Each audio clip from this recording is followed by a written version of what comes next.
টাকাটা আবার তুলে ফেলবো আমাদের বন্ড ইস্যু করার মাধ্যমে। আপনাদের কিছু পত্রপত্রিকায় উঠেছে যে বাংলাদেশ ব্যাংক বন্ড ছাড়ছে কেন?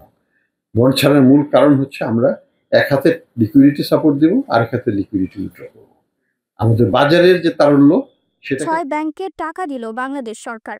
নতুন করে 22,500 কোটি টাকা ছাপিয়ে দুর্বল 6টি ব্যাংককে দেওয়া হয়েছে বলে জানিয়েছেন কেন্দ্রীয় ব্যাংকের গভর্নর আহসান এইচ মনসুর। বাংলাদেশ ব্যাংকের এক সংবাদ সম্মেলনে তিনি এ তথ্য জানান। গভর্নর জানান, আগামী রোববার থেকে এসব ব্যাংকগুলোতে টাকা পেতে শুরু করবে গ্রাহকরা। তবে প্রয়োজন ছাড়া অতিরিক্ত টাকা না তুলতে গ্রাহকদের অনুরোধ করেন তিনি। গভর্নর বলেন, আমরা দুর্বল ব্যাংকগুলোকে তারল্য সহযোগিতা দিচ্ছি। আমানতকারীদের সুরক্ষার জন্যই এটি দেওয়া হচ্ছে। এরই মধ্যে 22,500 কোটি টাকা দেওয়া হয়েছে। ছাত্র জনতার গণ আন্দোলনের মুখে আওয়ামী লীগ সরকার ক্ষমতাচ্যুত হওয়ার পর 13 আগস্ট বাংলাদেশ ব্যাংকের গভর্নর হিসেবে নিয়োগ পান আহসান এইচ মনসুর। দায়িত্ব গ্রহণের পরপরই তিনি বলেছিলেন, নতুন করে আর টাকা ছাপিয়ে দুর্বল ব্যাংকগুলোকে তারল্য সহায়তা দেওয়া হবে না।